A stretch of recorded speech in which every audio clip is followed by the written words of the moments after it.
I would rather say that you come back for a cheap.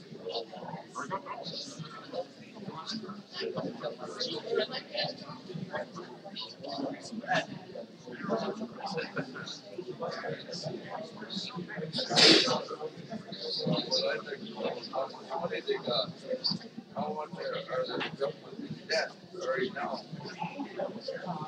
Because I think we are in debt. But I don't know how much.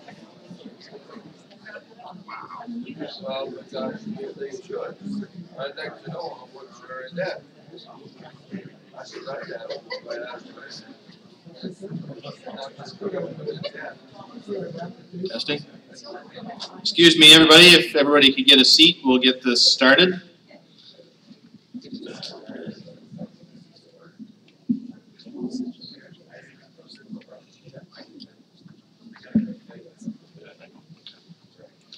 All right, my name is Alan Carruthers. I'm the chair for the Federation of Agriculture here in Northumberland County. We have partnered up with Northumberland Chamber of Commerce for one of these meetings, and it's got an agricultural touch to it, I guess. So anyways, if we can get started, I'm just going to go over a quick format here. The format for this evening is very simple. Each candidate will have 3 minutes to provide an overview of their campaign platform, after which they will be invited to respond to questions collected from the floor. And Kevin Ward and Tanya, if you can put your hands up, they will be the ones that will be collecting questions from you. So candidates will have 1 minute to respond to each question unless a yes or no answer is specified. Timing will be strictly enforced. A yellow yield sign will be raised to signify that 15 seconds are remaining, and an orange stop sign will be raised to signify that time is up, and the microphone will be turned off. And those guys over here, Scott Powell and Ian Sculthorpe, are going to be the ones that are going to be watching the candidates for their time. So they're very strict. So written questions, again, will be collected from the floor throughout the evening. Questions will be directed to all candidates on stage, or if specified, individual candidates. The questions will be delivered to the table at the front, where Linda Kay and myself will be organizing the questions, and they will be sorted by topic. Questions may be rewritten to clarify, or if multiple questions come forward, they may be combined for efficiency. Due to time restrictions, we cannot guarantee all questions collected from the floor will be put forward, but the sorters will make every effort to ensure the most frequently asked questions will get top priority. Following the questions, each candidate will have 2 minutes to provide a summation. Profanity, outbursts, displays of respect will not be tolerated from anybody out there, and also of the candidates. So on-stage placement and orders of presentations were determined by random draws held earlier this evening. So at this time, I'm going to introduce Chris Pelche, and he's going to be the moderator. So thank you. Well, thank you very much. Good evening, ladies and gentlemen. My name is Chris Pelche, and I am the moderator for this evening. I am also the, I'm the Secretary-Treasurer of the Northumberland Central Chamber of Commerce, as well as the Second Vice Chair, and also the Government Relations Committee Chair. And at this time, I would like to invite the candidates to come up onto the stage and take their seats. And so this evening, we have from the Green Party of Canada, Patricia Sinnott. From the New Democratic Party of Canada, we have Russ Christensen. From the Liberal Party of Canada, we have Kim Rudd. The invitation was extended to Conservative Party candidate Adam Moulton, but he declined to attend. And I want to thank everybody for coming, in spite of the fact that the Leafs are playing tonight. It's a very good reason to be here. And I will be, providing scores occasionally.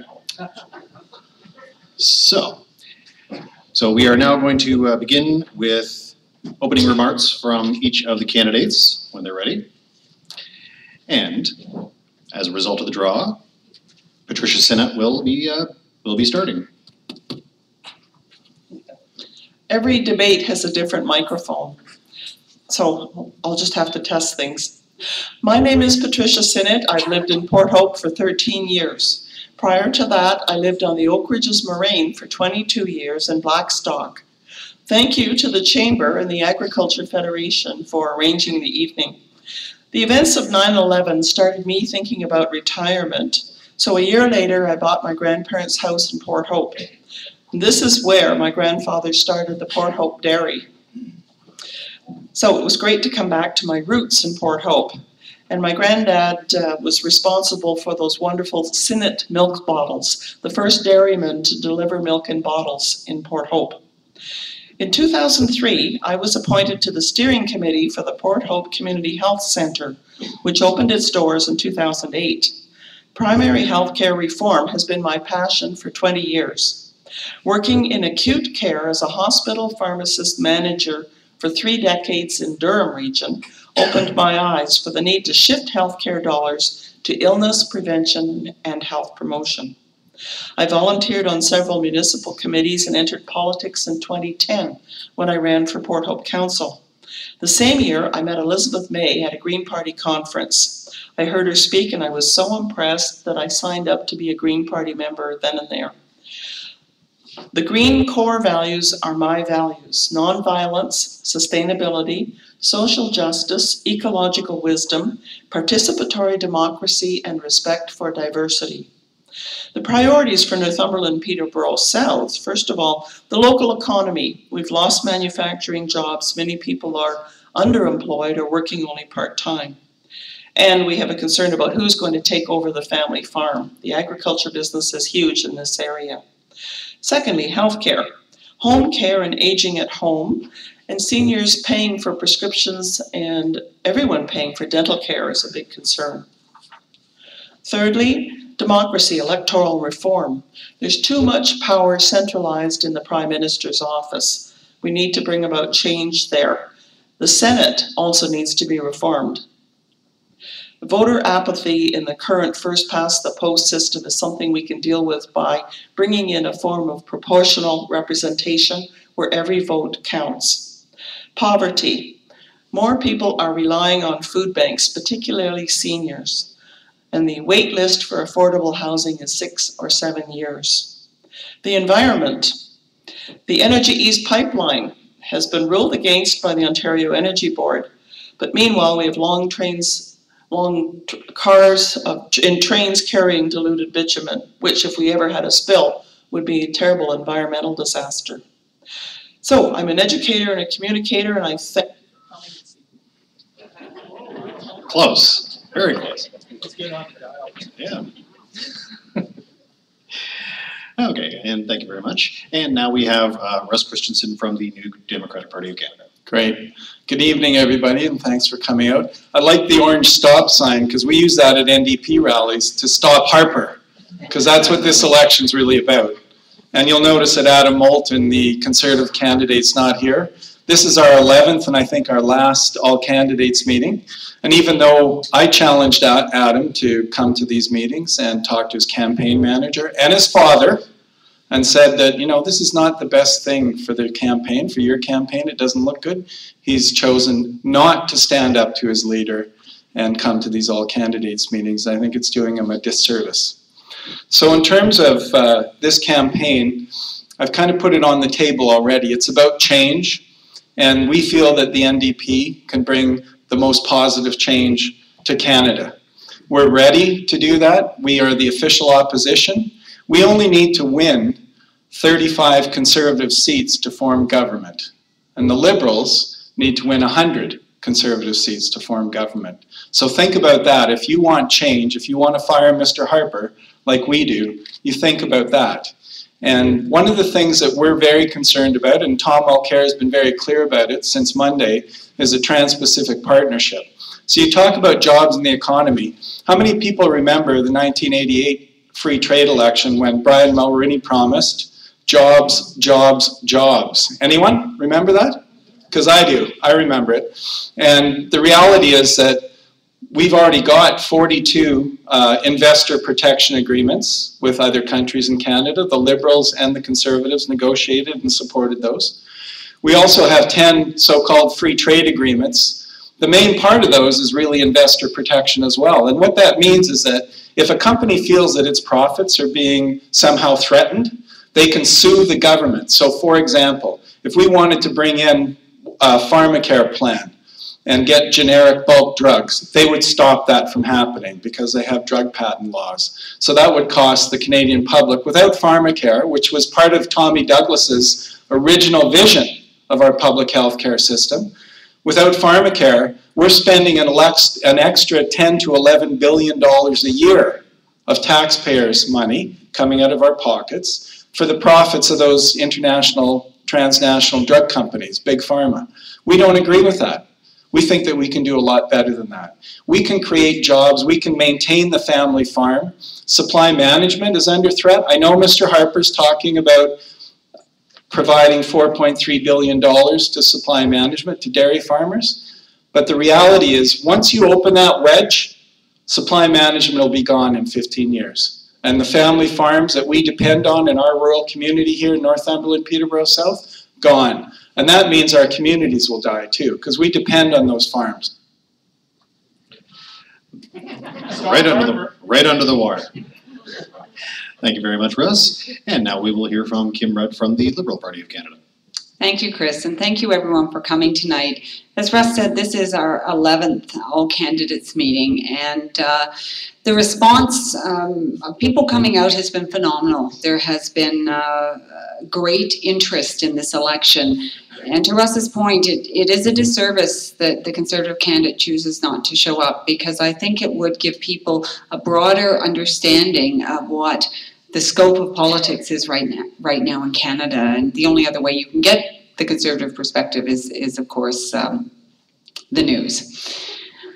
I want to tell you a little bit about me. I know a lot of people in this room. Tom and I lived on Harwood Road here in Baltimore for almost 20 years. Tom who's with me tonight, this is the first all-candidates meeting he's come to, and because he's been out knocking on doors, and that's more important. I said I can manage the all-candidates meetings.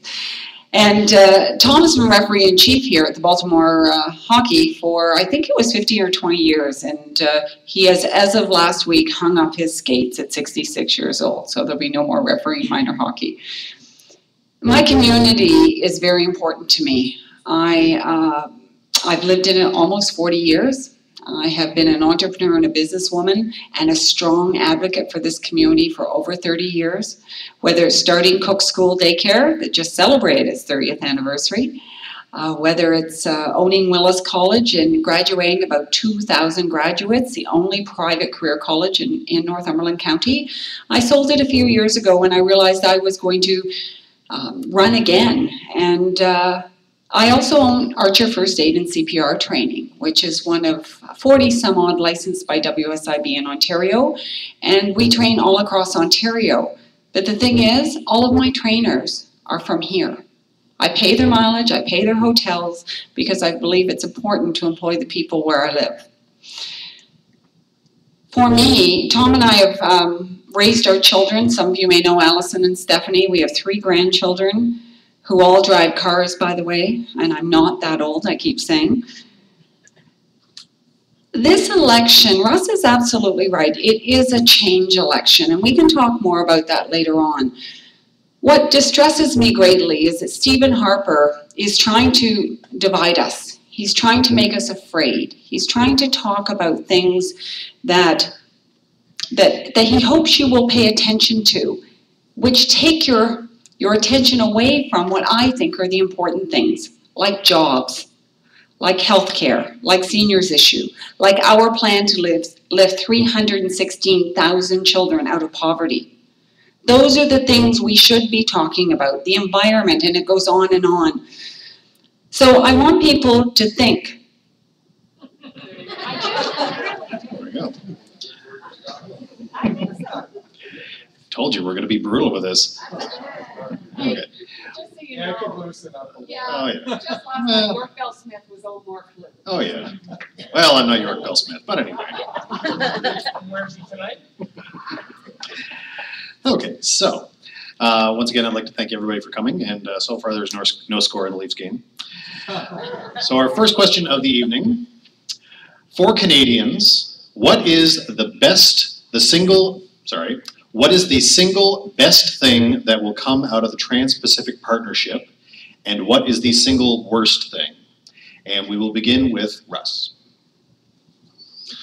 All right, well, I'd like to start with the worst thing first, actually, because what it does is it actually takes away our democratic right as a democratically elected government to make decisions about the kind of society that we want, and it gives that power to a tribunal of appointed, mostly trade lawyers, who meet in secret and make the decisions. And I'm opposed to that, and the NDP is opposed to that. And hopefully anyone who's a Democrat, who believes in a democratic system, would be opposed to that. So it does give away our sovereignty. And that means environmental protection, public health care, public utilities, any kind of procurement policy for local food or anything like that would be under the gun, under that agreement. The best thing about it is that it does promote trade. And the NDP is definitely interested in trade. Canada is an exporting nation, even though our exports continue to go down, even while we have these free trade agreements. Thank you. And Kim. Well, it's a very difficult question because we really don't know, we haven't seen the text. There's a lot of surmising about what's going on. What we've seen is a press release and a couple of pages on it. I would say from my perspective, from what I've seen, the best thing about it is that we have an opportunity for our businesses and our manufacturers and other, including our agriculture sector, gives them access to the world's largest market right now. It is the largest trade deal in history. We have to remember that this trade deal will be debated, and if the Liberal Party is successful on October 19th, it will be debated in a fulsome way with committees and stakeholders. That's when we will begin to find out the full details. The worst thing, I think, from what I'm hearing, is if the deal is so good, why is there $4.3 billion in compensation for the dairy farmers and $1 billion for the auto sector? That's my question, and nobody's been able to answer that for me. Thank you very much. And Patricia. The Green Party is opposed to free trade that compromises Canada's sovereignty. We're in favor of trade with other nations that is equitable and fairly negotiated. And as Kim has mentioned, we don't know the details of the Trans-Pacific Partnership. So the Green Party has taken the position that we are disapproving of it. And until we have an opportunity to read the complete text and to participate in the House of Commons in a parliamentary debate, because that body must approve the deal before it's really ratified and comes to happen. The worst thing about it is the threat to some of our agricultural industries and the auto sector. So we know some carrots were dangled by Mr. Harper yesterday to compensate for what's supposed to be a wonderful deal for everybody. But as my colleagues have said, if it's so good for everybody, why do they have to pay them off? Thank you. And our next question is along the same topic. This is to all the candidates. If elected, would your party ratify the Trans-Pacific Partnership Agreement? And if so, why? And we will begin with Kim. Again, I can't say I'd ratify something I haven't seen. And that is the part of the process that we need to focus on, I think, is the deal has to go before Parliament, it has to be fully vetted, the details have to come out, and it doesn't mean the compensation package is actually a cabinet decision. It's actually not part of the deal, it's separate. So what can be done within cabinet to adjust some of the deal? I have no idea because we don't know what the deal is. So I think it's irresponsible to say, would you ratify it or not ratify it? What we do know is that we support trade. And if there is a way to make this a good deal for Canada, then I think it's a responsibility of government to do that. And if there's things in there that aren't, then I think it's our responsibility to address those too. Thank you. Patricia? Canada is at a turning point. We have an opportunity to get off oil, stop subsidizing that industry, and invest instead in clean technology and energy from renewable sources. So if we can use something like the Trans-Pacific Partnership to export to other countries clean technology developed and built here, as well we can export expertise that installs and sets up that equipment, well then there's an opportunity. If it's going to be more of the same old, that we're being cut off at the knees, for instance, NAFTA raised prescription drug costs in this country far beyond whatever they should have been because Mulrooney agreed to extend the patent protection on prescription drugs for the big multinational pharmaceutical companies. That was wrong, and we've been paying for it for almost 30 years. Thank you. And Russ? Well, I never thought I'd say this, but I have to give Brian Mulrooney some credit because he actually made sure that the text of the free trade agreement, the original one, FTA with the United States, was available to the public during the election in 1988. Mr. Harper, everything's done in secret. We haven't seen the text. We've only get, dribs and drabs, and we have to just take Mr. Harper's word for it that it's the best trade agreement that's ever happened and it's going to be best for the next 40 or 50 years. Well, that's not good enough for me. So I think that from the NDP's point of view, it's not so much about will we ratify it, yes or no. It's we will not be bound by the agreement if it's not good for Canada. If it's not a fair trade agreement that's reciprocal, we will not ratify it. It's that simple. If it's only good for big business in the United States of America and it's not good for Canadian citizens, no deal. Thank you very much. And I just want to let everybody know that if you do have questions, Kevin at the back here and Tanya at the back are collecting them. So if you want to write them out, we'll collect them and ask. So our next question is related to the environment. At the G7 summit, Canada agreed to cut greenhouse gas emissions to 30% below 2005 levels by 2030. How can this be achieved? And we will begin with Pat. Well, the quick and easy way to do it would be to stop producing oil in the tar sands in Alberta, because that one project in that field develops 30% of our greenhouse gases, nationally speaking. That's not going to happen overnight. I realize that. So we're going to have to do a number of things to meet that target, and the Green Party wants to get off our dependence on oil by 2050 and have shifted by that point to clean technology and energy from renewable sources. So it's going to take a lot of work and determination to get there. And I'll call it there. Thank you. Okay, thank you. Kim. Great. There are a number of things we can do. This file has been ignored by Mr. Harper, unfortunately, over the past 10 years. Justin Trudeau is committed to, within 90 days, setting up a meeting of the environment ministers as well as the premiers to work out a framework as environmental policy and to deal with our greenhouse gases. 86% of the population of this country already is under some form of carbon tax or cap and trade because they've had to go it alone in the absence of federal leadership. The other thing that's really going to impact this is technology, innovation, research. We know those areas have been cut over the past 10 years, and we've made a strong commitment to putting money back into that research, innovation, and technology. Because the more efficient we make ourselves, the sooner we're going to reach those targets. And Mr. Harper's actually adjusted that to about 2,100, I believe, is the new target. Thank you very much. And Russ. Well, I wish I had more than a minute, because a minute's not enough. This is a defining issue of our time, and we need to deal with it. Now, I give the Liberals credit, they signed Kyoto, but they didn't actually have a plan, they didn't do anything. Mr. Harper, on the other hand, for many years denied that climate change was even an issue. And he got the Fossil Award internationally every time he went to one of those events and meetings.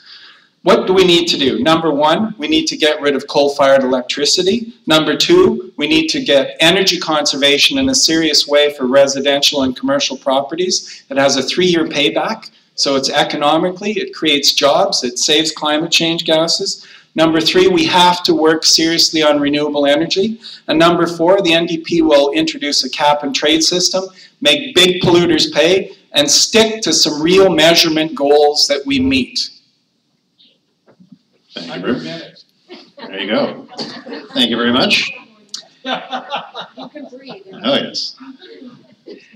Okay, and just let you know that it is currently 1-0 for Montreal in the first period.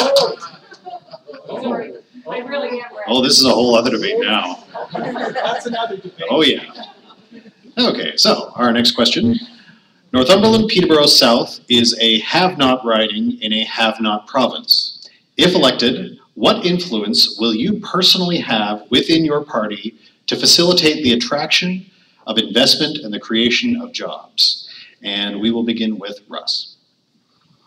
Okay, so, you know, it's striking to hear that we're a have-not province. I mean, yes, Northumberland, Peterborough South, there's some wealthier areas than others, but, you know, on average, it is a lower income area for Ontario. So you have to ask yourself, why are we a have-not area in the first place, right? And what are the government policies that have led to that? Because we've had a lot of manufacturing job loss in this community. And that is a direct result of those so-called free trade agreements. And now we're looking at the loss of another 20,000 auto jobs. And that's going to affect people who live here in Northumberland, Peterborough South. And the dairy farmers will be affected. Mark my words, that would be an impact from TPP if it goes through.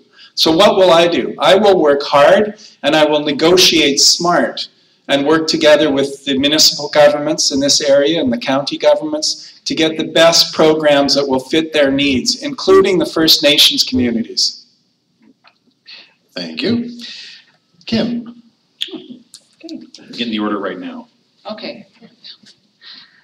So, one of the things I'm very proud of is a few weeks ago, Justin Trudeau appointed me to his national economic team.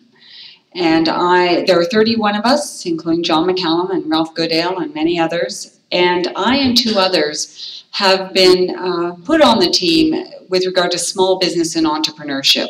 That's the area I know best. I have been advising on our Liberal platform for the past 18 months. So I took it upon myself to meet with the 3 local MPPs. I've also been going around meeting with the mayors and asking them what their needs are. And I will also let you know that I had help doing this over the past 18 months, a Northumberland Peterborough South job strategy plan for this riding. And it's a combination of meeting with businesses, municipal leaders, employment agencies like Watton Employment Services and others. So it's a project ready to go and I'm very excited about the launch. Thank you. Thank you. And Patricia. The Green Party will raise taxes on large corporations and set up a sustainable generations fund, which will be funding for entrepreneurs and small businesses that want to get into clean tech and renewable energy businesses.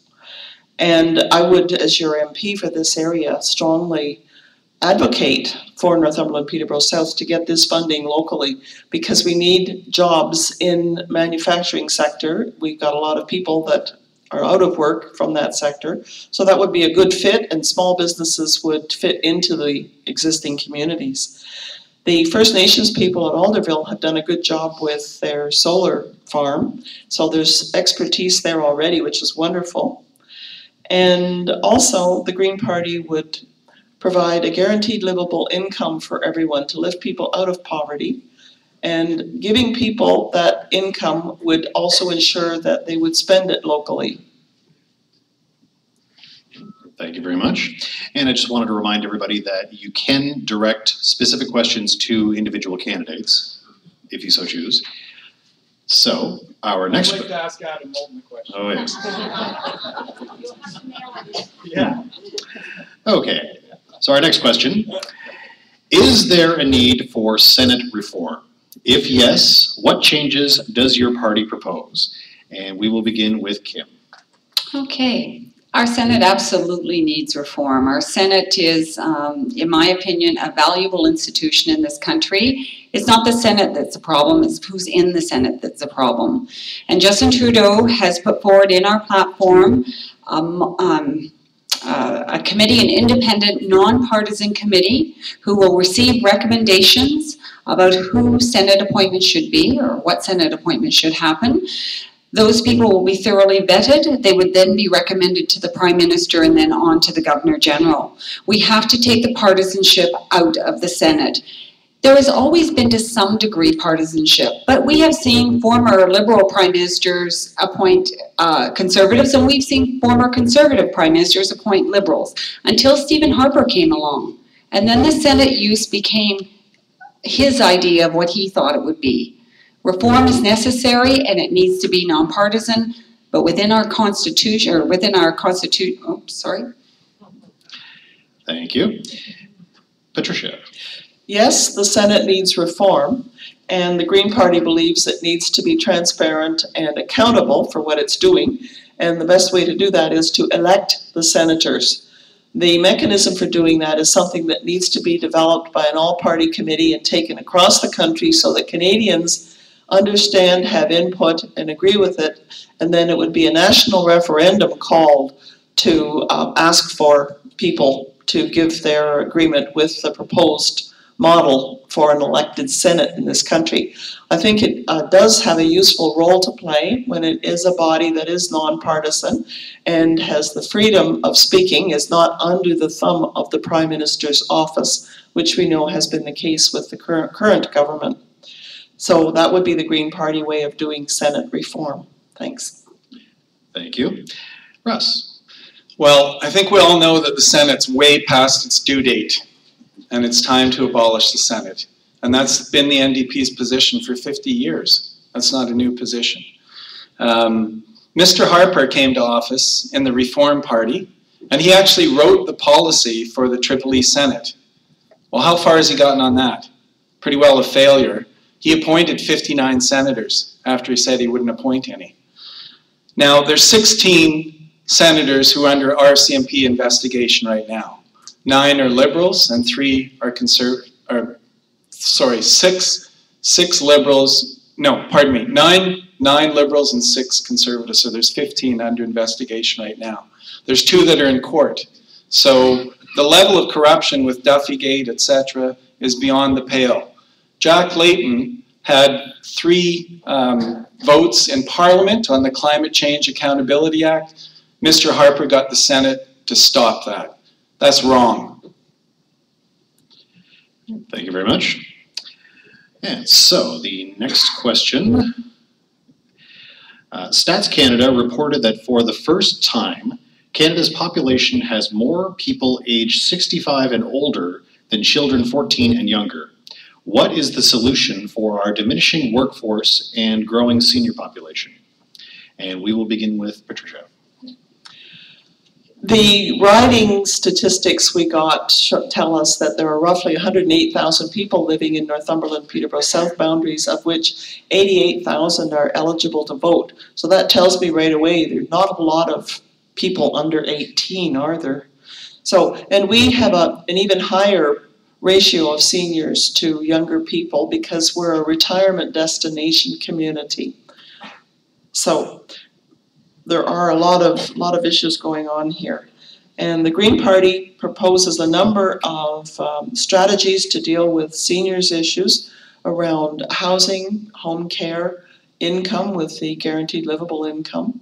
We support strengthening the Canada Pension Program and also raising the minimum wage to $15 an hour, which would be funded by implementing carbon pricing, a carbon fee and dividend credit program, which means the revenue would come directly to Canadians. Thank you. Russ.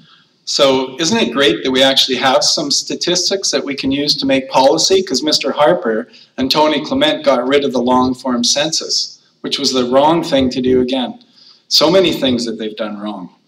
Now, one thing that we would do is we would drop the retirement age back to 65 from 67. That would open up positions for younger people to get involved in the workforce. And we would provide $15 a day per child care, which would double the workforce right away because it would encourage more women and some fathers who stay at home to join the workforce. That has an economic multiplier of 2. So for every dollar paid into that child care program of taxpayers' dollars, it doubles in the economic multiplier.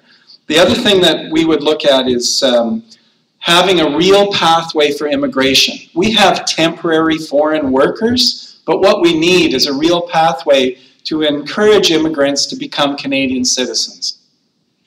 Thank you. And Kim. This changing demographic is not a surprise. The long-form census is an issue. We, of course, have said we would put it back as well, but kind of an important fact is that some elements of that long-form census will not, the data will not be viable for 20 years. That's what happens when you take an ideological decision and don't think the consequences through. Immigration is going to be a very important thing for our country going forward. We have always had immigrants. I'm going to argue we're probably all immigrants, or most of us in this room. And part of the reason is, to be perfectly frank, is we're just not having babies to the degree we used to. And the fact that we have, I think we now have more people, the idea of more people over the age of 65 than children, students or children under 14 tells us that what's that number going to look like in 20 years? Immigration will help answer that. We're going to talk more about that. I know. Okay, thank you very much. And so our next question is on the topic of veterans and survivors' pensions. When will the pensions be increased, and how will the veterans be taken care of? And we will begin with Russ. All right, so this is one of the things that with Mr. Harper wrapping the flag, the Canadian flag around himself, and really using the military as a political backdrop and sending them overseas, but then when they come back, they're kind of neglected. I mean, they closed all those veteran offices. They, instead of providing a pension and having survivor benefits on the pension for those veterans, they provided a lump sum payment, which for most of them doesn't last that long, particularly if you're disabled and you have to retrofit a house or something like that. So the NDP would actually treat veterans with respect. We would provide proper medical care for PTSD. We would reopen the veterans offices so that veterans across the country can get the services they need. And we would reintroduce a veterans pension and eliminate that lump sum idea because they need something that's going to help carry them through their whole lives. Thank you. Kim. Thank you. In the Liberal platform, we have a fairly robust veterans portion because they have been neglected, they've been ignored, and we have made a commitment to give veterans the option of a pension or a lump sum. And if they choose the pension, it will be adjusted retroactive back to 2006 when Mr. Harper came in. And I think that's really important for people who had to make that decision back then. We also will include a significant amount of money for mental health, including PTSD, but also for their families. What we know are the caretakers of some of these veterans are struggling as well, having to deal with the effects of post-traumatic stress disorder. The other thing is up to 4 years of post-secondary education paid for if they choose to take it. We're having lots of younger people coming out of the forces at 40 years old or 45 years old with a work life ahead of them. And I frankly think it's the least we owe them. Thank you very much. And Pat. The Green Party would reopen the veterans offices closed by the Conservatives. We would also change the lump sum payment to veterans back to the pension program. Because we have a universal guaranteed livable income policy, any veterans who have income below that level would then have income topped up to that level. So that solves some of the need there. And we really need to do a better job of supporting our veterans. Mental health issues are very difficult to deal with, but we do know that more veterans have committed suicide than were actually killed in combat in Afghanistan. So it's a very serious situation. And it's important to provide that funding. And the whole affordable housing and dealing with homelessness would wrap around a number of veterans as well as people on the streets for other reasons. Thank you. Thank you. Okay, our next question is regarding Canada Post. Was it a decision of the party in power in Canada to discontinue residential delivery by Canada Post, or was it simply a Canada Post cost-cutting change? And is it planned to discontinue individuals' mail in rural Canada as well? And in brackets, our rural mail carrier is afraid of losing her job. And we will begin with Kim. Well, the Liberal Party states clearly in our platform that we will restore door-to-door delivery. It is something Canadians, it's a service to Canadians that is something in our fabric, I think. It also, a lot of the new subdivisions, for instance, they have access to the silver boxes or green boxes or whatever they're called. They're built for that. But if you go around to some of the older areas of communities, they aren't. And there's a real concern about safety if they start putting those boxes in those neighborhoods. And as I said, I lived on Harwood Road for almost 20 years. We got our mail in the box. If I had any to deliver, I put up the flag, and when I got my mail, it went down. And again, I think that's just something that we expect, and frankly, we have a right to. Canada Post is making money. There was a time when they were going through some challenges, but they are making money, and I don't think this is the right place to cut, and we've said that we will restore it. Thank you. Patricia. The Green Party of Canada has also pledged to restore home mail delivery. And yes, Canada Post is making money from parcel delivery, particularly to people who are purchasing products online. Now, only 30% of Canadians get home mail delivery. So I would question the cost of extending that to 100% of residential home delivery again and replacing all those super boxes. So I'm honestly not clear on the Green Party whether they're talking about maintaining it for the 30% currently getting it like I am, or extending it to everybody. There's a big difference in cost, that's for certain. Thank you. And Russ. So Canada Post is one of the public services that the government of Canada provides all Canadians, and it's an essential service. We need it. And I know that email and social media is taking over and people are sending fewer letters, but there still are letters and checks and bills. I couldn't run my business without Canada Post. And it was, to answer the question directly, it was a political decision and a Canada Post decision. Let's be honest about it, because I think the ideology of the Conservative government is to privatize everything. They don't want the government to be in business, period, in anything. They'd like to privatize everything. And Canada Post could be doing an incredible business. They could increase their revenue significantly on parcel delivery. Now, under NAFTA and the investor protection there, FedEx took the government of Canada to court because of the profits they felt in the future they were going to lose to Canada Post. So that's another example of how those agreements don't work for the citizens of Canada. Okay. All right, thank you very much. And we would restore postal delivery. Okay. And now we have a question that is for just Kim, I believe. So, the Liberal leader has been stating he wants to increase the taxes paid by high-income owners, so the middle class will pay less. Clarification needed. Is he talking about the income tax rate or that rate times the money earned? The latter would be the total taxes paid. Okay, I'm totally confused by that question, but I will tell you what is in our platform. We have said that we will ask the people, they're called the 1%. Those are people whose taxable income individually is $200,000 more, to pay a little bit more, so we can give a tax break to what are the middle income earners. And those are so many of the jobs we've lost in this country.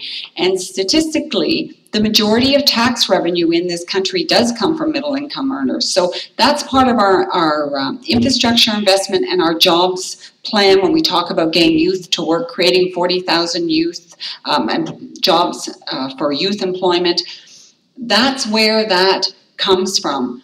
We want to stimulate the job growth for the middle class, and we're simply going to ask that the top 1% income earners give a little bit more. Okay.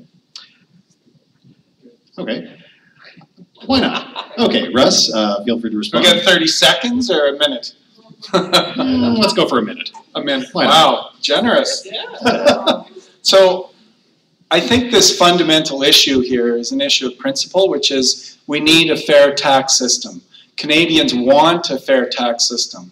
What's happened is that middle-class people have borne the brunt of tax increases over the years, including consumption taxes, GST. Wealthy people have tax havens, and they have accountants like KPMG, you've probably heard about them, who work out these tricky deals so that they can hide their money and not pay taxes on it. The other thing is corporations aren't paying their fair share of taxes. The corporate tax rate in the United States is 35%. In Canada, it used to be 26%. Now it's 15%. The NDP would increase the corporate tax rate from 15 to 17% and provide more revenue so that we can provide the social programs like healthcare and education, post-secondary, etc. for people. And that's what we need, is a fair tax system. Okay. Thank you. And Patricia. The Green Party also proposes to raise taxes for large corporations from 15 to 19%, as well as raising taxes for the top 1% of Canadians who control 12.7% of the wealth in this country. And we're not doing it to benefit the middle class particularly, but rather to be part of the guaranteed livable income, to raise people out of poverty. We know that the lower your income, the greater percentage of it you spend. And people who are living close to the poverty line spend everything. So a good way to stimulate the economy is to raise people out of poverty, because they're going to spend all of it on housing, food, clothing, whatever. So those are a couple of ideas from the Greens. So we're not doing it for the middle class, we're doing it for all Canadians. All right, thank you very much. And so getting back to our questions for all three of you. An updated RCMP report states that there are 1,213 cases of missing or murdered Indigenous women and girls from 1980 to 2014, including 1,049 homicides and 164 missing persons. Does this merit a federal inquiry? And do you want to just go with a one-word answer, or would you prefer to explain? One word's fine. Yeah, I think this does just require a one-word answer. So, Patricia. Yes. Russ? Yes. Yeah. And Kim? Absolutely. Okay. Sorry. Yes, Could I have my minute? feel free to elaborate. No, the only reason is someone brought this to my attention. I think it's really important. It's from Maclean's. It says the election is 60 days old. During that time, among Aboriginal Canadians, 1,425 have dropped out of school, 45 infants died before their first birthday, 1,074 children were sexually assaulted, 6,265 women were sexually assaulted, 33,534 were violently victimized, 182 committed suicide, and 11 were murdered. That's 60 days in this country. Go ahead, Russ. You know, those numbers are shocking, but the thing that upsets me is emotionally, because I feel, you know, you think about all those people who've suffered, and most of it unnecessarily, and we've really dropped the ball and neglected our Indigenous people in this country, and we need to work together with them to help them. And, you know, it's not a question of just giving them money and, you know, that's going to somehow solve the issue. The issues are a lot deeper than that. We just went through this Truth and Reconciliation Commission. It has a whole lot of recommendations. Thousands of people contributed to it. We need to take those recommendations and implement the ones that we could quite quickly, and then really consider the ones that we can do in the medium and long term, and do that together on a nation-to-nation basis with First Nations communities. Feel free to elaborate. The Green Party plans to put together a Council of Canadian Governments, and that is federal, provincial, territorial, as well as local municipal, plus First Nations, Métis, and Inuit leaders. That is the body that will develop policy in the new Green Canada. And First Nations people will be treated with respect as equal partners, and the Greens will facilitate developing new models of self-governance. And if Indigenous people want to do away with the Indian Act, it'll be gone. So we need to start over. We need to embrace the Truth and Reconciliation Commission report and start over on a new footing.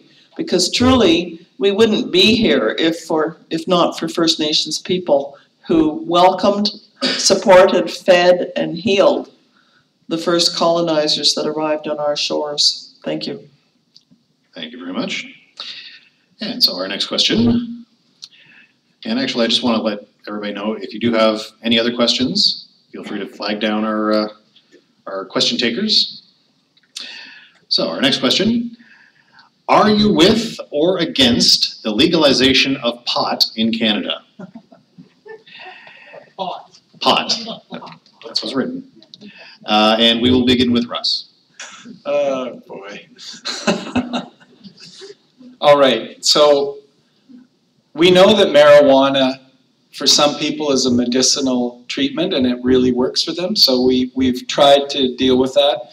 I don't agree with what Harper's done with these big corporations taking over. I think the smaller, local, decentralized growing of that and licensing is a much more efficient. It's like a small business approach versus a big corporation approach. In terms of legalization of marijuana, the NDP would go a little bit slower. We would decriminalize possession, but it is also a dangerous drug, especially this hydroponic stuff that's created now. It's very, very strong, apparently. I don't know, I haven't smoked it.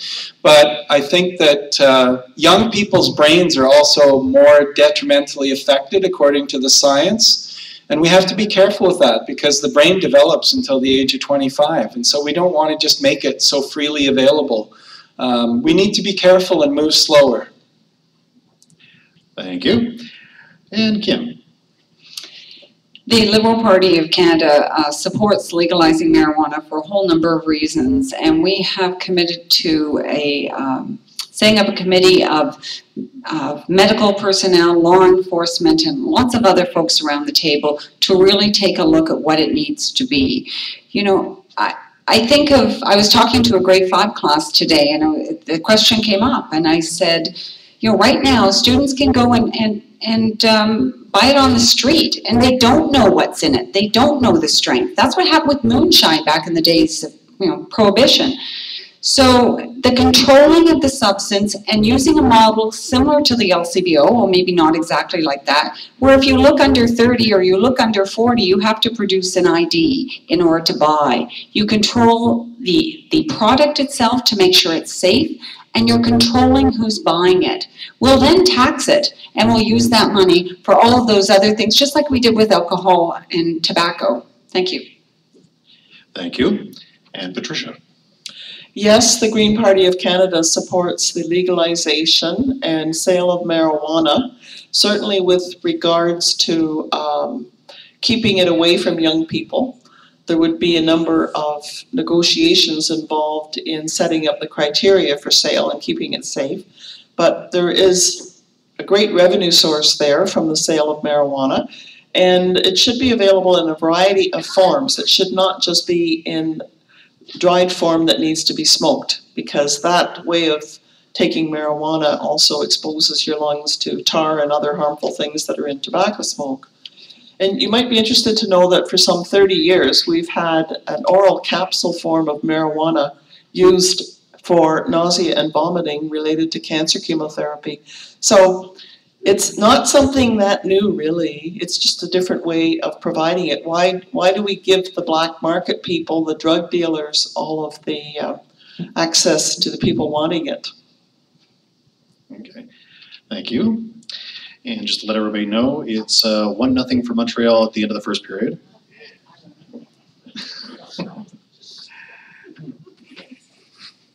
I'm not rubbing it in. It's early in the I'm not season, rubbing, yeah. okay? Yes, this is the first game of the season, How about so, those Blue Jays? yeah. Yeah. Okay, moving right along.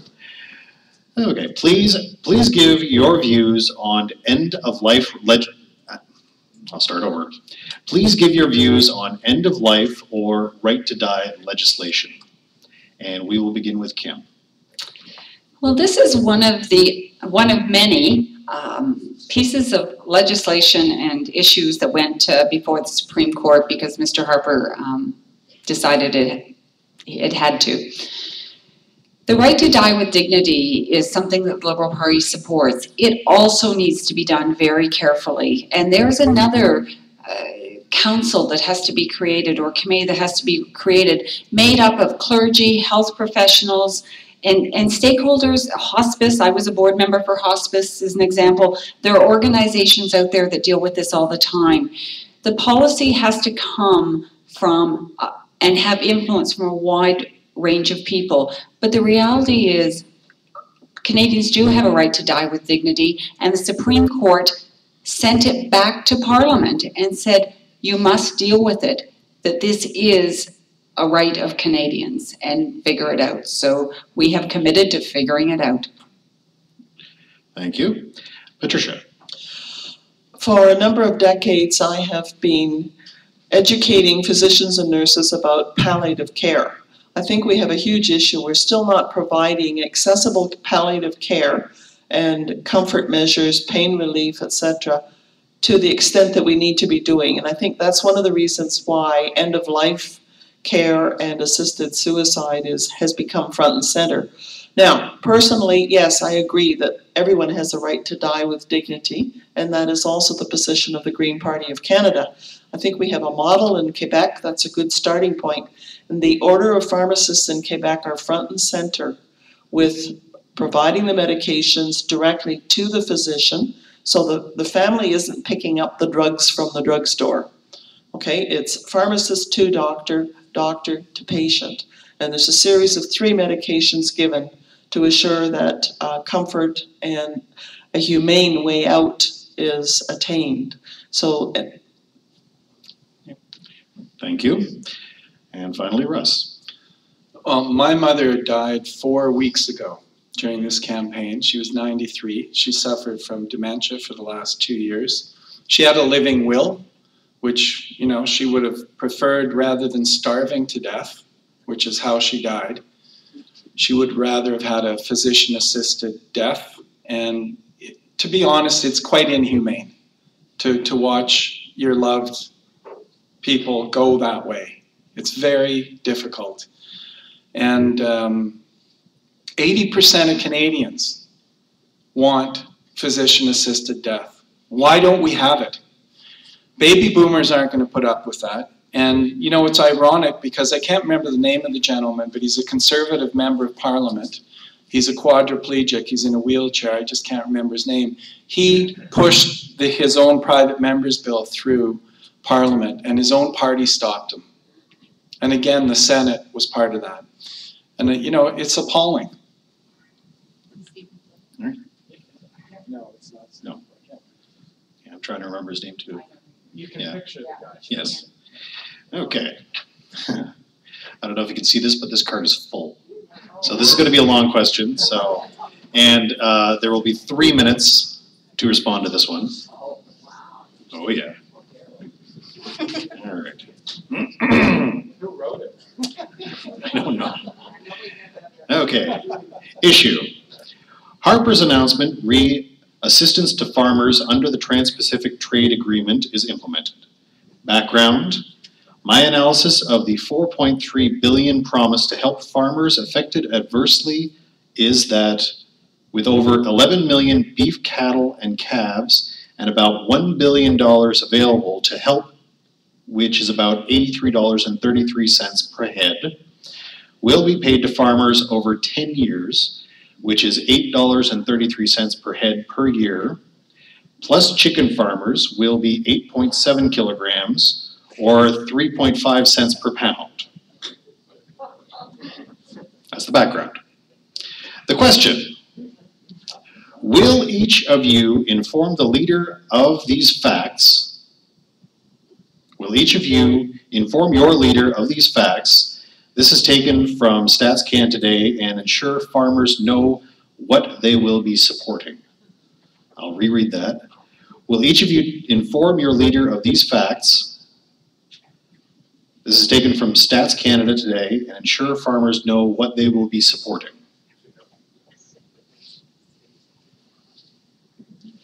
Okay. You wrapped your head around that? Can I ask just a point of clarification? Okay. Oh, thank you.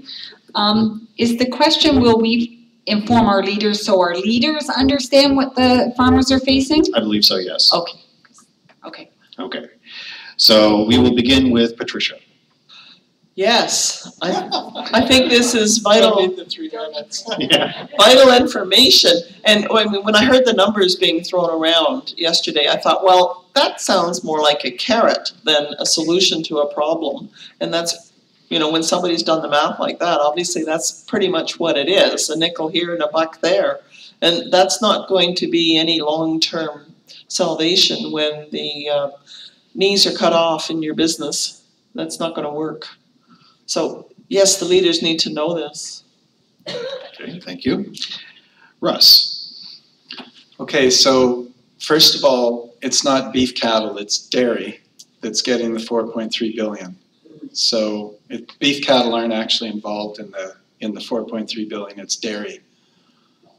Just thought. I think they were making comparisons. No, they were talking about the number of beef cattle Over in 11. Canada, et cetera, right? Over 11 million beef cattle and calves. Yeah, so it's actually the dairy industry, it's supply management that's being impacted, it's not the beef industry. So just to clarify that, but I think the point is that when you give away part of the market, you're giving away your revenue stream over the long term. So we've already given away some of those high-end cheeses for the supply management, and now we're going to give away fluid milk to the United States and New Zealand imports, 3.25%.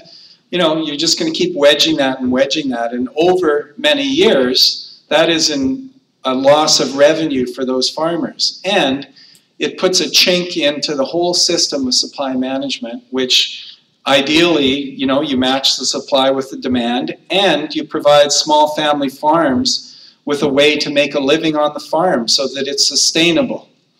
The other thing is, once we open up the border to importing fluid milk, we open up the border to bovine growth hormone in milk, which Canadians don't want, which processors have refused to use, and so the dairy farmers, they don't use it either.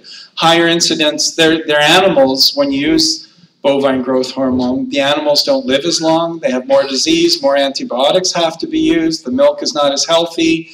So apparently it increases yield by about 10%, but at what cost? And of course, the bovine growth hormone is an expensive input cost as well. Now, what Mr. Harper would like to do, because it's an ideological perspective, he's not that interested in family farms. We've lost 30,000 of them during his term in office. And 70% of grain farmers in the prairies were opposed to the privatization of the Canada Wheat Board, which in the end was sold to a Saudi Arabian company. You know, why are we doing these things? Like, those farmers benefited for 60 years from the Canada Wheat Board. Why are we giving these things away? It doesn't make any sense to me. It's something that provides those farmers with a good market, with a good price. The transportation system was well organized. The whole thing's in a shambles now, to be honest. And what's going to happen? I can tell you exactly what's going to happen. We're going to get bigger and bigger farms. Chinese consortiums are going to come over here and buy our farmland. And before you know it, we're not going to have any family farms. That's what's going to happen. Thank you. Kim. Well, because the question did have beef cattle in it, I just want to relay a conversation I had with Dan Darling, who's vice president of the federal beef farmers, and he lives in Castleton, I believe. And, pardon me? Morganston. Okay, Morganston. And anyways, he was saying under the European trade deal, the beef farmers stood behind Mr. Harper because they were told that they were going to have access to the European market, which is huge. And they were assured that everything would be fine. And we here up at this panel have been talking about the devil being in the details, that we don't know what the text of the agreement is. Here's an example.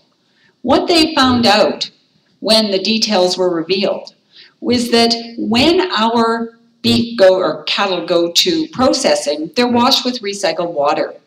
Europe uses another system, which is not allowed in Canada.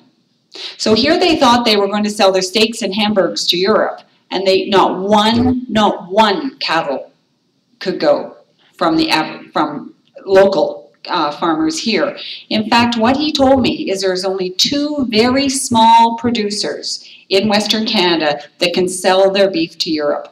So that whole trade deal about opening up access for Canadian beef in Europe that was promised to them didn't happen because in the details were requirements that Canada couldn't meet.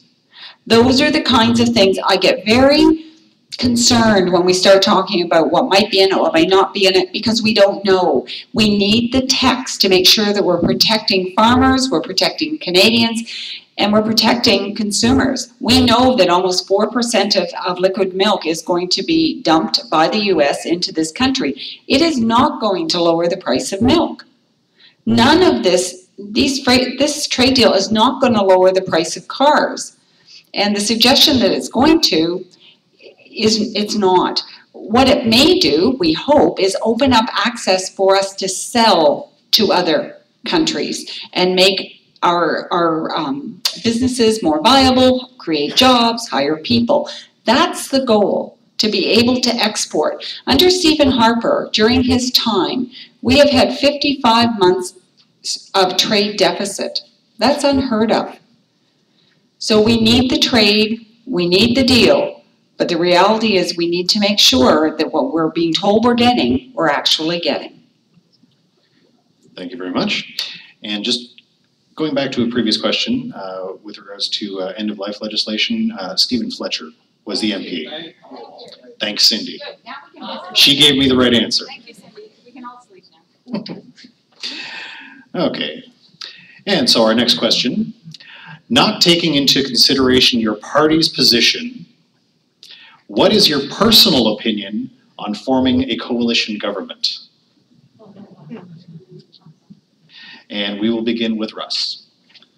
I favor forming a coalition government. I think there's a lot of very good ideas that come from all the parties, to be honest. And if we would work together instead of being so hyper-partisan, we'd get a hell of a lot more done for the people of Canada. And I think we'd have a better country for it. So that's one of the reasons I support a proportional representation system for electoral system, so that every vote counts. It would encourage more women and I think younger people to run for politics, and you would end up with governments that are more collaborative, less partisan. You'd have a parliament that was more civilized and not so, I don't know, like fight at recess or something.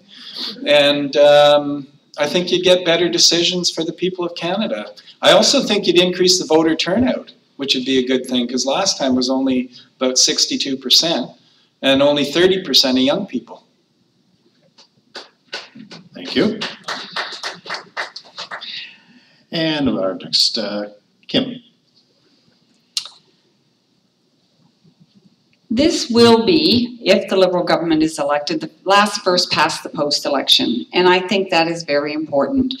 I agree. I think there are a lot of people that are disengaged from politics, and we need them back. Voter turnout is sad, and it's not just young people. It's people who just don't believe that they'll be listened to.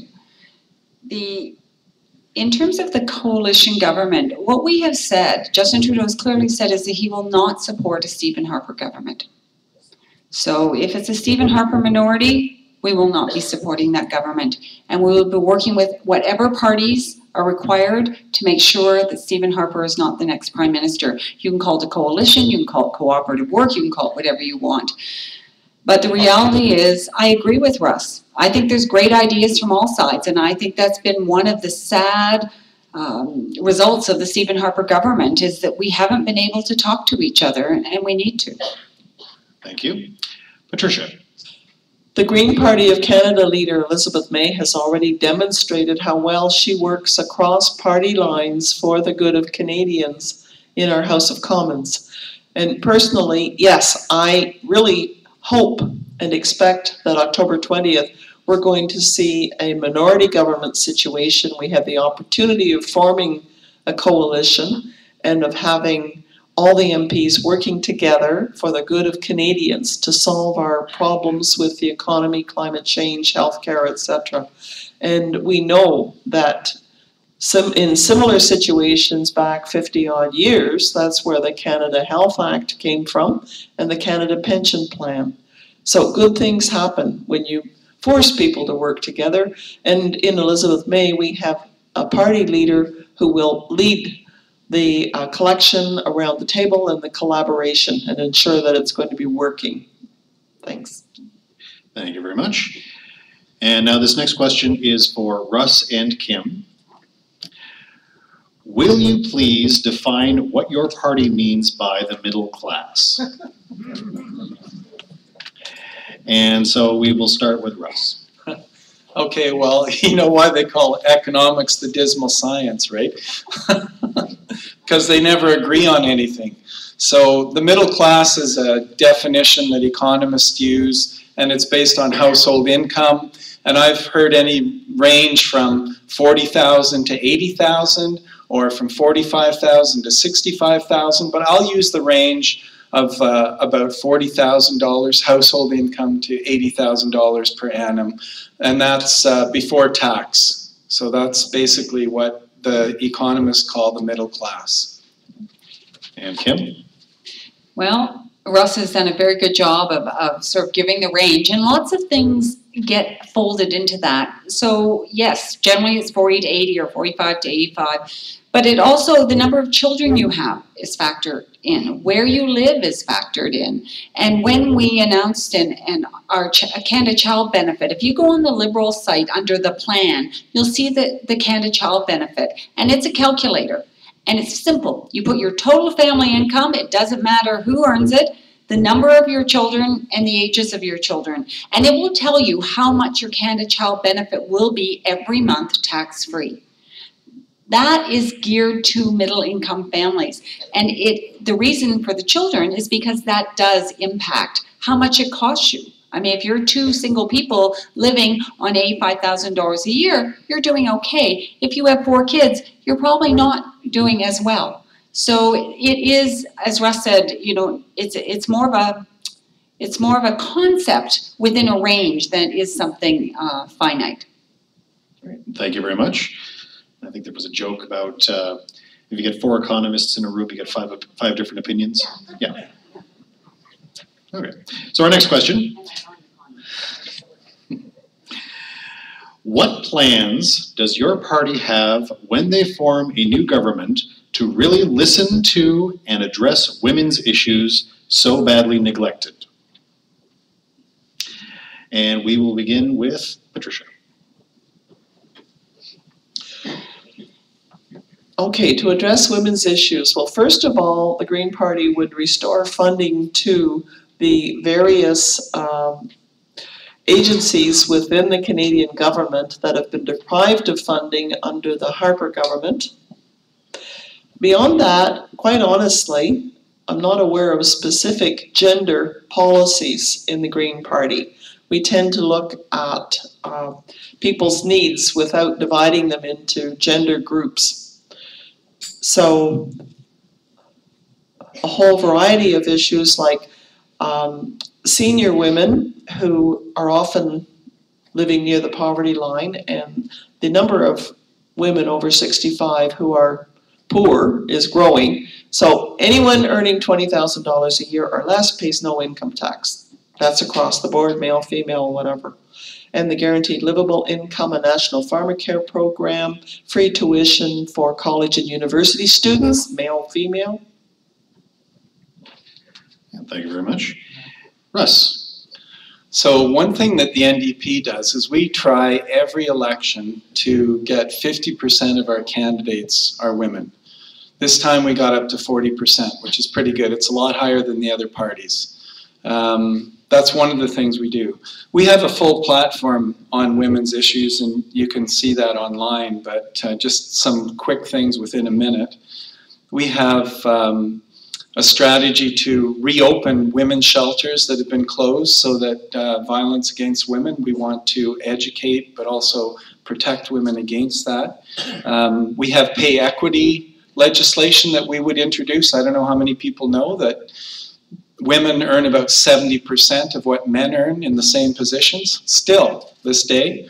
Right to choose in terms of abortion and providing access under our public health care system for that. Access to special health care needs that women have, and getting 200,000 senior women out of poverty by doubling the GIS. Thank you. And Kim. Well, for years when I was involved in childcare at the local, provincial, and national level, I worked a lot with the status of women in Ottawa regarding some various things, including studies and pilot projects around childcare. And a lot of times when we talk about things like childcare, we assume it's a women's issue. I like to keep it out of the women's issue file because I think it's a Canadian issue. It's not just about women. A lot of the things that we pay equity and other things that we've seen came under that status of women umbrella, if you will.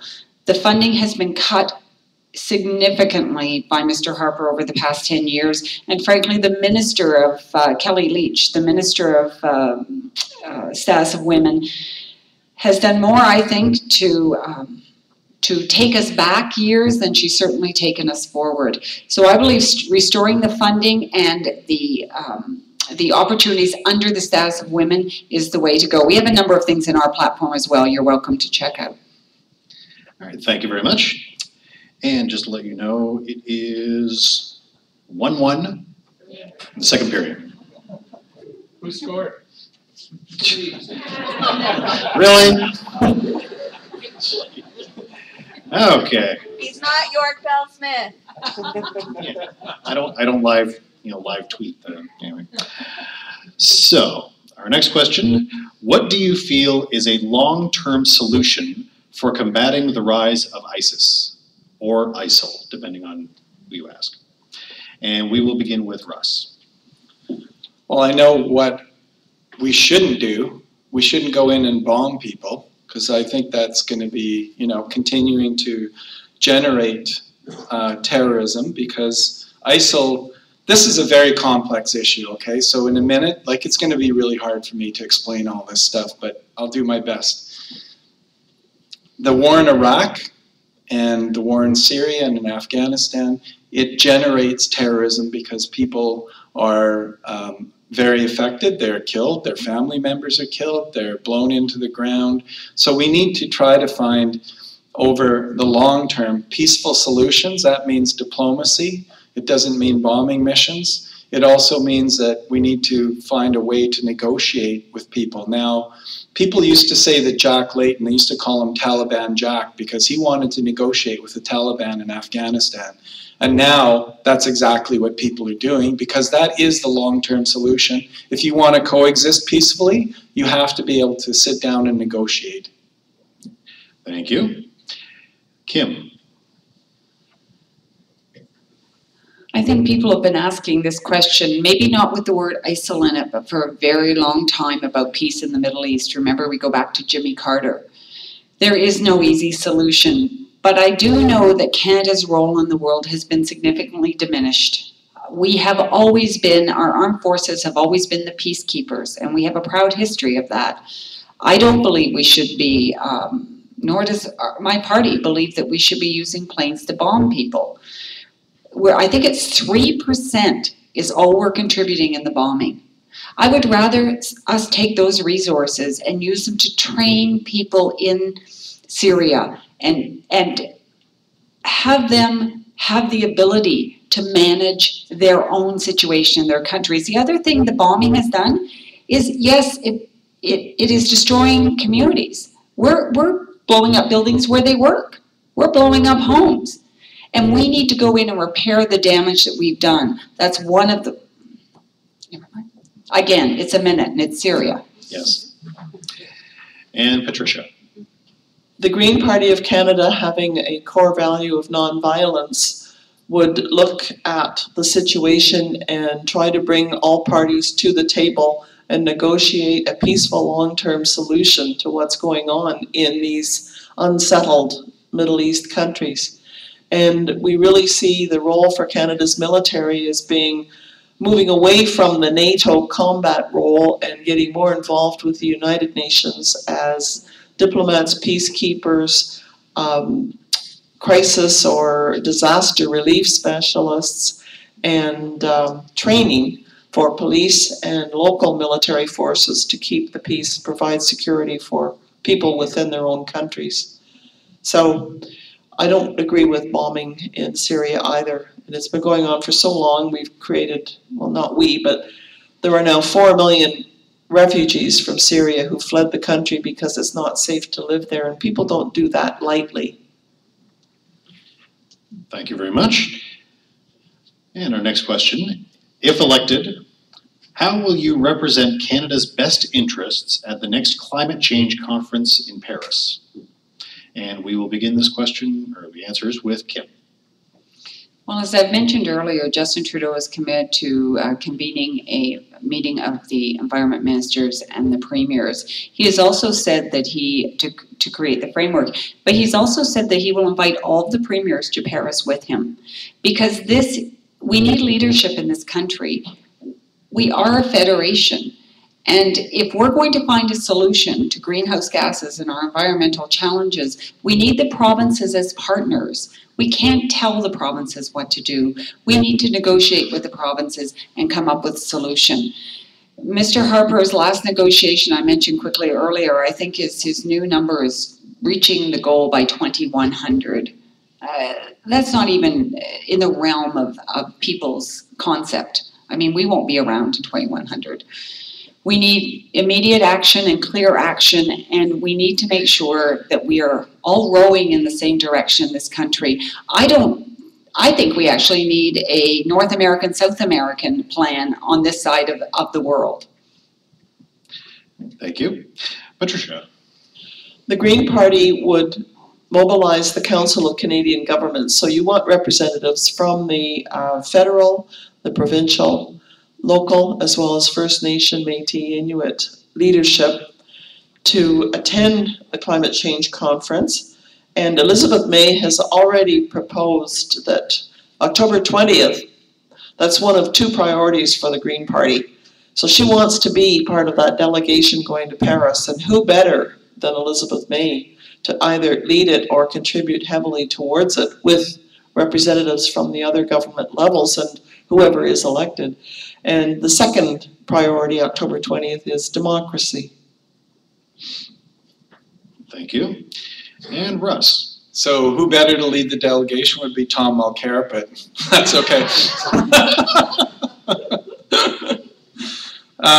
To be serious though, North Carolina, they're calling that a 1,000-year rainstorm. We're going to see more and more severe storms, unpredictable weather. It's going to really impact agriculture in a big way. We have to get serious about this issue. It's not going to go away. It's only going to get worse if we don't get serious about it. So The NDP will take very clear measurable targets as well as a very clear plan about how to meet those targets, including a cap and trade system that makes big polluters pay, so you cap what they can produce, and then if they go over that, they have to pay for it.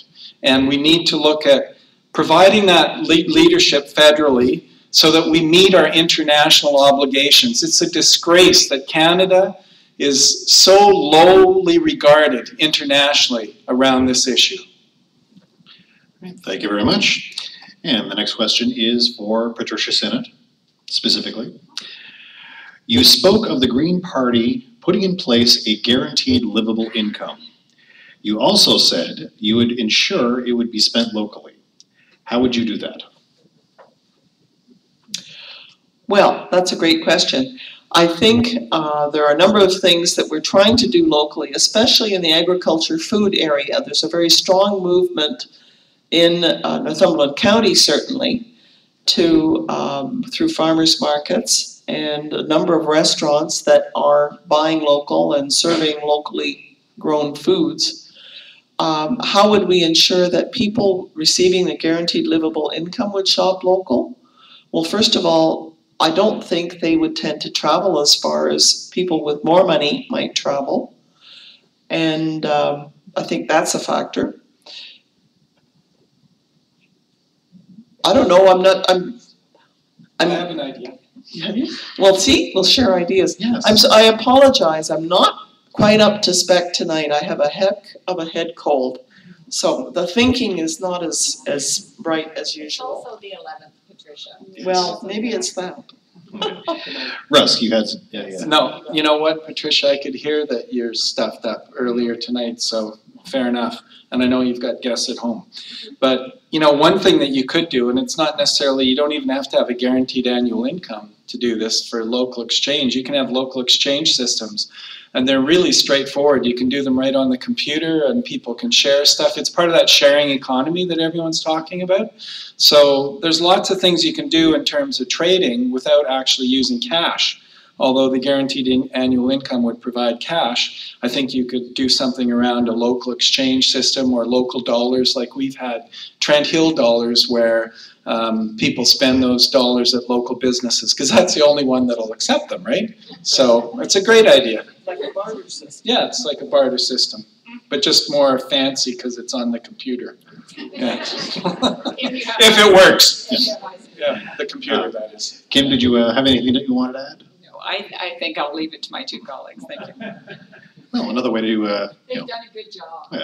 another way to do it is to encourage people to go to buylocalnorthumberland.ca and take the pledge to spend $300 a year that you would normally spend elsewhere. Spend it locally. There you go, your plug in. I got my plug in. There we Good go. job. See, we gave that to you. Oh yeah. There we go. And now this is going to be our final question of the evening. How would your party propose to occupy and defend Canada's sovereignty and possession of resources all across Canada's north? So this is about Arctic sovereignty. And we will begin with Patricia. Well, I think this is a wonderful opportunity to enlist our Inuit citizens particularly, but First Nations in general, because they do inhabit the northern reaches and the northern coastline of Canada.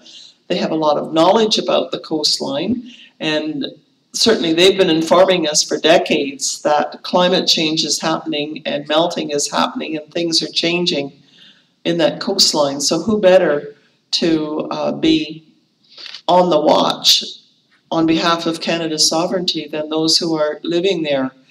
And there's some kind of organization in existence already, I believe, that marshals is maybe the terminology, where groups of people are deputized and patrol areas, and we could strengthen, build on that, and work with that. So that would be my suggestion. Thanks. Thank you. And I think the term is the Rangers? The Arctic, yeah, okay. Anyway, I'm doing what I can. Russ, you're next. Yeah, supporting the Indigenous people who are living on the land is the single most important thing, because if the land is occupied and then they're recognized as Canadian citizens, then international treaties kick in. So you have to support those Indigenous communities. And one of the things the NDP would do is provide a more sustainable food system, because right now getting food up to the Arctic is quite an issue, and in many of those communities, the remote Indigenous communities that we need to make sure that we maintain our sovereignty. So we would improve that plan. And we also, you know, Mr. Harper's been talking about years of having an Arctic port and some icebreakers and ships up there to patrol. I don't know what's taken so long. Like, it's kind of like the F-35, you know, they announce it and then they don't do it. So there's ships that we could buy right now that Norway and Sweden use. There's no reason why we couldn't do that. And I think we need to focus on international negotiations and treaties. Thank you very much. And Kim.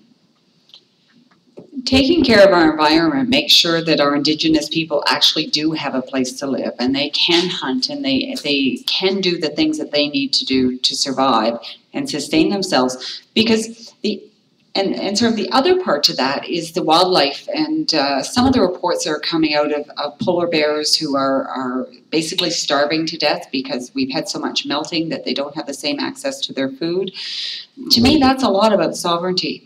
But I will also talk about the military sovereignty. You know, there's an icebreaker that was to be decommissioned in 2000. It's still operating because we don't have new icebreakers.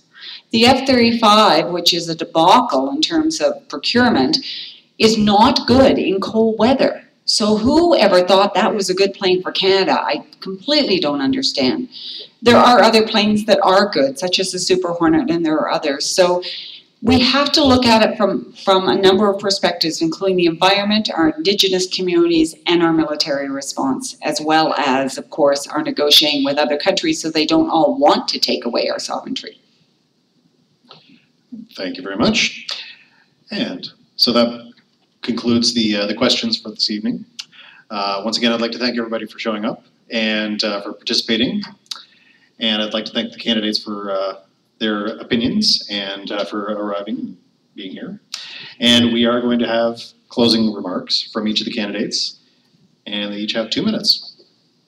And we will begin with Patricia. Climate change is real. Choosing between jobs and the environment is not an option. Falling oil prices mean that half of Albertans are living paycheck to paycheck, and yet more projects are coming online and production is increasing. The oil sands are the largest single emitter of greenhouse gases in Canada. It's got to stop.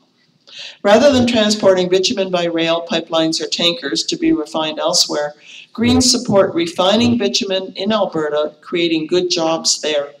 Instead of subsidizing big oil to the tune of $1.3 billion a year, Greens will invest in clean technology, apprenticeships, and energy from renewables, as well as small businesses that retrofit homes and public buildings to reduce energy waste, to diversify Canada's economy and get off oil. Research shows that green economies actually provide twice the jobs of the old oil-based economy. Farmers feed cities. The Trans-Pacific Partnership threatens the sovereignty of Canada, our dairy, poultry, and egg producers, as well as the auto industry. While Canada is a trading nation, we want trade that gives us reciprocal rights and market access. Many thanks to the Northumberland Chamber and the Northumberland Federation of Agriculture for organizing this event. I appreciate the opportunity to speak to so many of you this evening. I hope you'll go to greenparty.ca and have a look at the fully costed Green Party platform to see how we plan to invigorate Canada's economy, build sustainable communities, support small business development, encourage people to eat local, engage First Nations as equal partners, enable all to share in Canada's wealth, and leave a legacy of clean air, water, and food, and good jobs for our grandchildren. Let's build a Canada that works together. Take a buddy and vote. Thank you.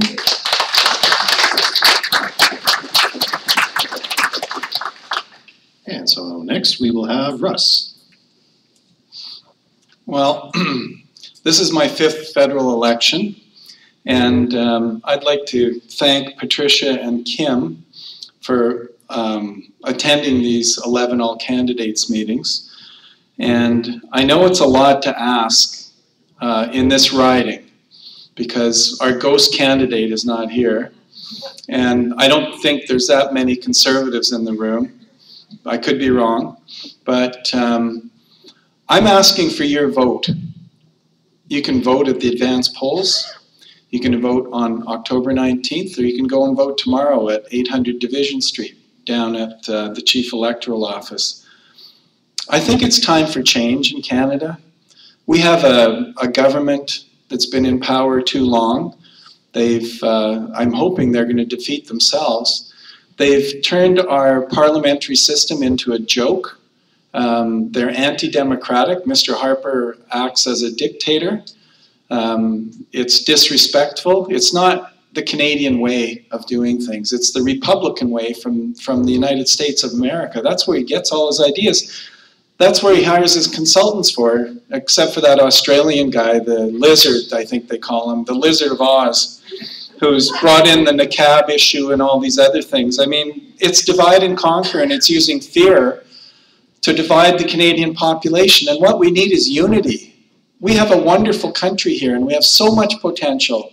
And yet, it's embarrassing to think about how Mr. Harper and his minions represent us internationally. And that's why I'm running for the 5th time, because I feel that I can bring something positive to this riding and to the Canadian people. And I'm proud to be Canadian, and I want to restore our democracy.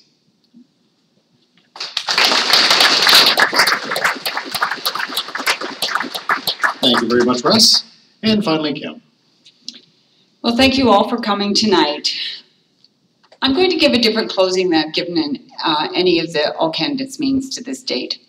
First past the post, foster strategic voting. And I disagree with Russ. It does not have anything to do with how many seats you currently have in the House. I really do respect Russ's commitment to running 5 times. I know the work this takes, and 5 times is a lot. I found out today that every independent strategic voting organization in this country has picked me to be their strategic voting candidate. Strategic voting simply helps the 2nd place candidate get to number 1. And why does this matter?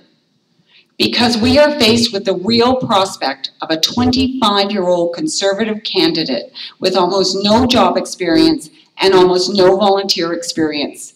He isn't here again tonight, and he continues to refuse to face the public.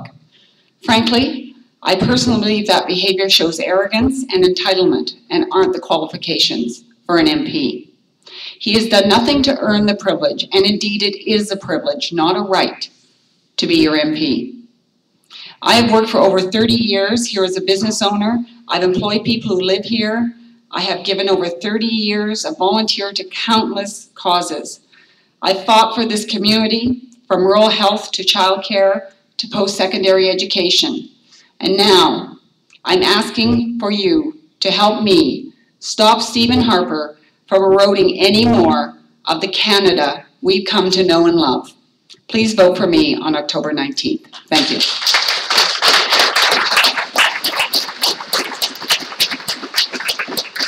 Thank you very much. I'd like to thank all the candidates for their presentations this evening. Everybody could give them a whole round of applause. And before you get away, we will have closing remarks from our past president, Peter Danukas. Sorry, Peter. Past president, wow. Hi, I'm Peter Danukas. I'm the past chair of the Northumberland Central Chamber of Commerce. I'd like to thank all of our candidates for coming out tonight. I'd like to thank you all for coming today. Oh, give them a round of applause for showing up. And we're sorry we couldn't get to all your questions tonight, so if you have a few questions, or your question didn't get asked, I'm sure you can ask after. We have donuts, coffee, oh, sorry, Timbits. Timbits, Moors, apples, and some coffee. And I'd like to thank Chris Pelche for doing an okay job tonight. Better than your Carl Smith, YBS. And that's it. Thank you all for coming out. And thank you to the Northumberland Federation of Agriculture for partnering with us tonight. Thank you so much.